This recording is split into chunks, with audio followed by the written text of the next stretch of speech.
Call an ambulance. Hurry up, you moron. My husband, who always rubbed me the wrong way, collapsed on the floor in a greasy sweat. The paramedics arrived immediately. They quickly checked my husband's condition and put him on a stretcher. Then they said to me, "Are you his wife, aren't you? Could you come with us to the hospital?" My husband was put on the stretcher and looked at me with clinging eyes. I looked him right in the eye. "No, I will not." I said that firmly with no hesitation. "What?" My husband's voice came out as if he had lost his mind. "This man is a stranger, so I am not coming." "What?" "Please, take care of the rest." "Wait, Lydia, wait!" I then confronted my husband with something I had been carrying in my pocket for the past few days. The moment he saw it, his face turned even paler. "How dare you treat me like a slave all these years? This is my revenge. I will never forgive you." My name is Lydia. I'm a 36-year-old housewife. I live in a rented apartment with my husband Caleb. I was introduced to Caleb by a colleague at work when I was still working as a full-time employee. My colleague had a lot of friends, and I was often invited to parties. I am more of an introvert, and I like to watch movies or cook by myself. I was not comfortable with large group activities, so I kept turning them down. One time, a colleague invited me to come to a barbecue with his friends. At first, I refused as usual, but my colleague insisted and I ended up participating. On the day of the barbecue, there were just so many people there. One of them was Caleb, who later became my husband. I was having a drink at a little distance from the group of people who were having a good time. Then, a colleague of mine came with Caleb. According to my colleague, he wanted to let us meet each other for the simple reason that we seemed to have similar interests. I was surprised at the suddenness, but Caleb started talking to me. He was nicely tanned and was clearly an outdoorsy type. When I actually talked to him, I found him to be sociable and humorous. I had thought that Caleb and I, who prefer to be alone and are indoor people, would not get along. But as we talked, we found out that we had common interests, just as my colleague had said, and we hit it off right away. We exchanged contact information on the spot, and we even made plans to meet up on our next day off. We went out for dinner and shopping several times, and we ended up dating. After several years of dating, Caleb proposed to me and we got married. Caleb had always been kind to me, even before we started dating. He was the ideal man to take me out of my indoor lifestyle. That didn't change after we got married. But over the past few years, he started to do and say things that made me feel a little uncomfortable. I quit my job and became a housewife because Caleb himself wanted me to. However, he often makes sarcastic remarks about it. For example, when I got sick and was late cooking dinner, "I'm home, Lydia." "Hey, why my dinner isn't ready yet?" "Hi, sorry, I was sick today. I had a rest earlier and I couldn't get up. Can you go take a bath first?" "Huh? What's that? You are a housewife. You should at least take care of the meal." Caleb never worried about my health, which made me very sad. Another time, "Hey, Caleb, there is a reunion coming up in my hometown. I'll finish my chores. So, Can I go?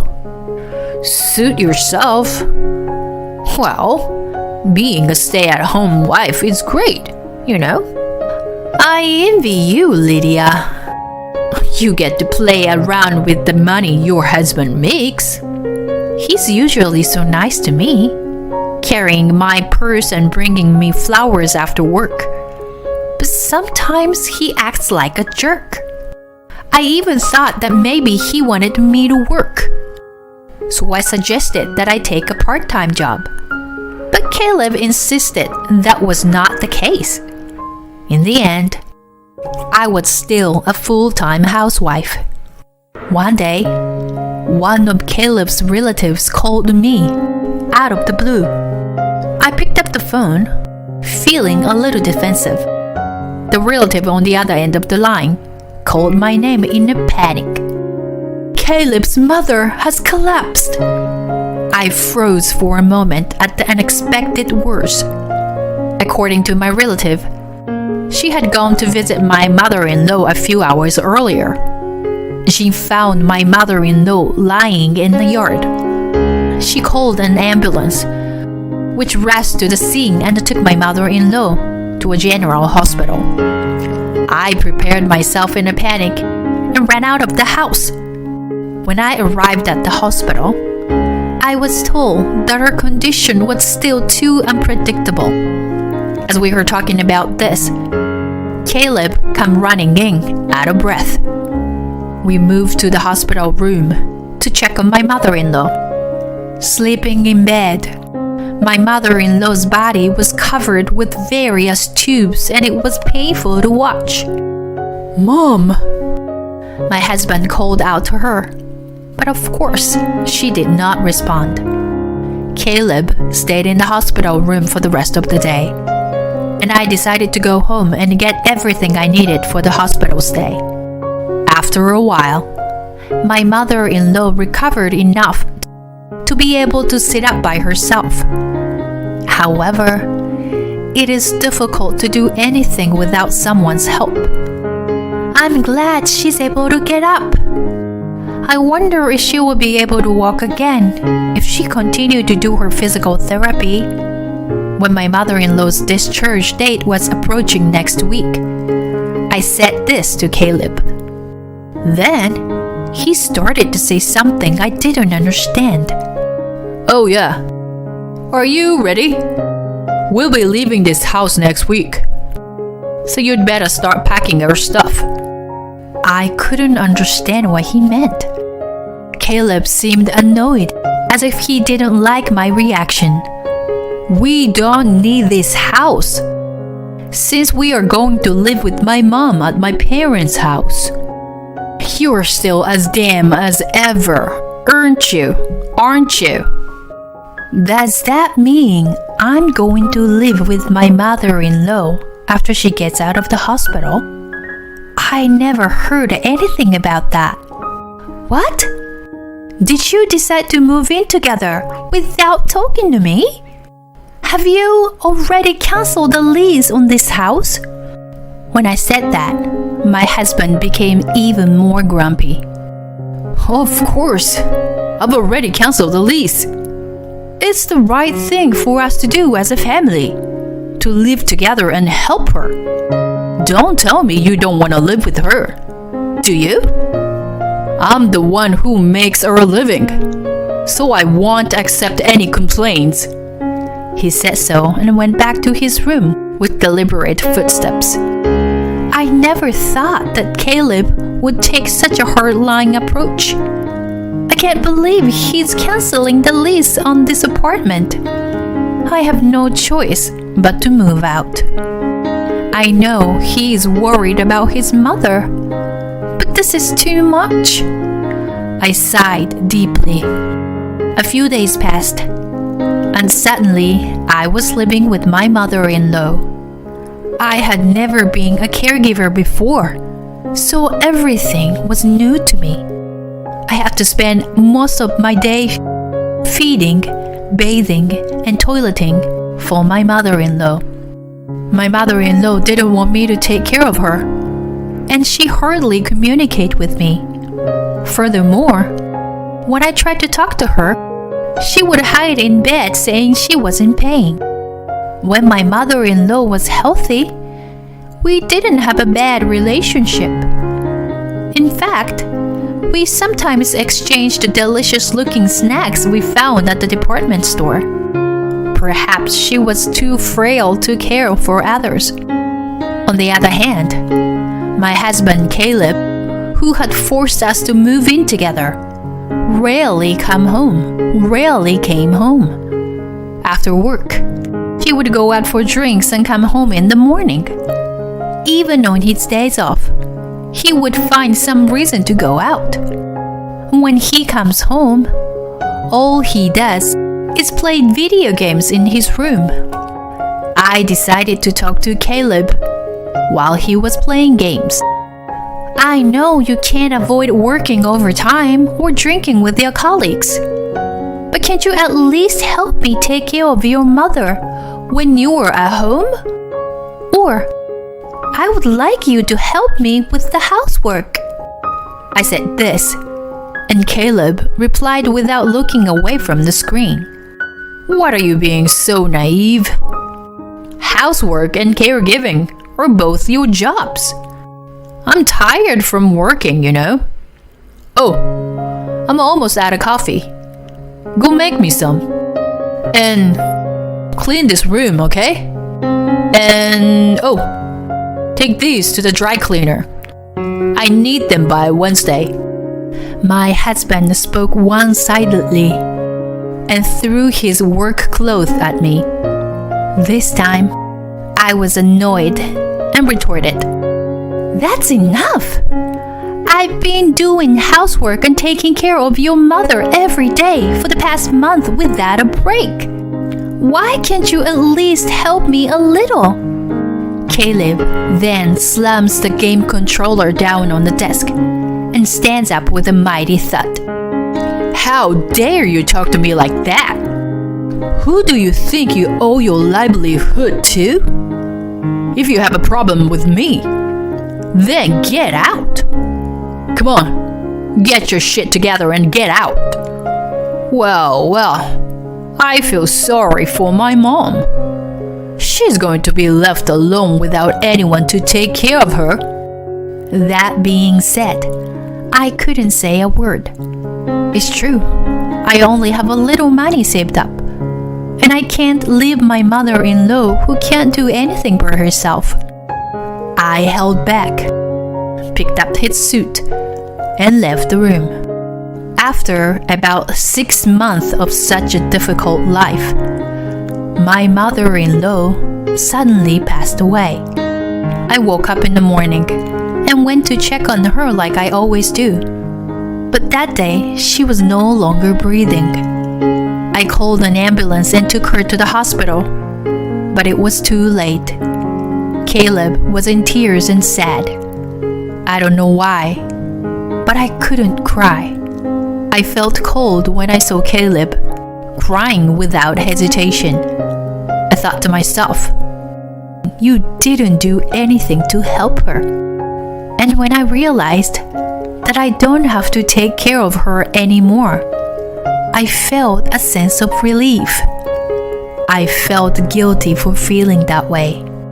Time passed so quickly. After the wake and funeral, I suddenly realized that 2 weeks had passed since my mother-in-law was gone. It's time to organize her belongings. After my husband left for work, I started cleaning my mother-in-law's room. I put her favorite clothes and accessories into the cardboard boxes, one after another. But there wasn't many, so the work was over soon. Next, I opened the cabinet by my mother-in-law's bedside. There was almost nothing in it, but there was a big can on the bottom shelf. I thought I had seen it somewhere before, and it was a can of assorted sweets I had given her when she was still in good health. I wondered why it was there. I opened the lid of the can. There was a letter inside. When I picked up the envelope, I found the words, "Dear Lydia," on it. hurriedly opened it and looked inside. In trembling letters, there was a message for me. Lydia, I am sorry for making you take care of me. I was ashamed of myself for forcing you to work for me every day. I was also ashamed of my son, Caleb. I know how bad he was to you. Lydia, you should leave him and live your life the way you want. My mother-in-law knew everything. She knew that her son was being selfish and that I was suffering from it. At the end of the letter, she wrote, I am glad that I was able to spend the last days of my life with you, Lydia. Thank you. At that moment, I cried for the first time since my mother-in-law passed away. It was as if everything I had been holding back was flowing out of me. I cried and cried until my tears ran dry. And then I made up my mind. I would divorce my husband. 10 days has passed since I found a letter from my mother-in-law. My husband is still treating me like a slave. Lydia, I'm missing one of my socks. Where is it? Oh, and take my car to the car wash today. You've got nothing to do, right? He's going out with his colleagues for golfing today. I guess he's completely forgotten about it. But today is our wedding anniversary. Well, I don't even care about it anymore. What are you going to do while I'm golfing? You can't just sit around, you know? You have to prepare dinner, clean my room, clean the bathroom. You have a lot to do. His arrogance left me speechless. Hey, you hear me? Bring me my sock and a jacket. Hurry up, or I'll be late. At the moment, Caleb fell to the floor, clutching his stomach. He was in pain and sweating. He told me to call an ambulance as if he was trying to squeeze out the words. I froze at the suddenness of the situation, and my husband yelled at me. Hurry up, you moron! You're really useless. Can't you even call an ambulance? Hearing these words, I became strangely calm. Then I called 911. And within minutes, an ambulance arrived with paramedics. The paramedics quickly assessed Caleb's condition and placed him on a stretcher. As they put him on a stretcher and said to me, You are his wife, aren't you? Would you come with us to the hospital? Caleb looked at me with pleading eyes as he was placed on the stretcher. I looked him right in the eye and said, No, I will not. I said that firmly with no hesitation. What? Caleb's voice came out as if he had lost his mind. This man is a stranger. So, I am not coming. Please take care of the rest. Then, I confronted Caleb with something I had been carrying in my pocket for the past few days. It was the divorce papers that I was forced to sign when we had a fight a while ago. My husband had always told me that if I disobeyed him, he would serve me with the divorce papers. Caleb tried to snatch the divorce papers from me, but he can't seem to move due to the pain. So he has to lean back on the stretcher without any efforts. Excuse me, but please, leave now. As I said this, the paramedics finally took my husband away. In the ambulance, he must have been looked as a poor husband whose wife has given him a divorce. He should be embarrassed. I watched the ambulance leave and then left the house. It took a long time, but the divorce papers were accepted, and the divorce was officially finalized. While Caleb was in the hospital for a week, I was busy packing my belongings and sending them to my parents' house. Then one day, I ran into Caleb when I was at the grocery store. Lydia, please don't do this to me. You love me, don't you? Please, don't leave me. I admit I've made some mistakes. You listened to me no matter what I said. So I just got carried away. The overbearing attitude he had a few months ago, it's gone, and he looks completely pathetic. What are you talking about? The divorce is already finalized. It's too late for you to act so fragile. Go ahead, live your life as you pleased. He didn't really think that I was going to divorce him, and he looked quite shocked. His hands were shaking and his face was turning pale. Well, that's that then. Bye. It had been 6 months since Caleb and I had divorced. Caleb had once visited my parents' house. He had been ringing the intercom at my parents' house and calling out my name so loudly that I had no choice but to see him. Sure enough, he wanted me to get back together with him. When I kept quiet, he began to reveal his current lifestyle to me. He can't cook because he has forced me to do all the housework. He eats only TV dinners or eats out. He has gained 10 pounds since the divorce.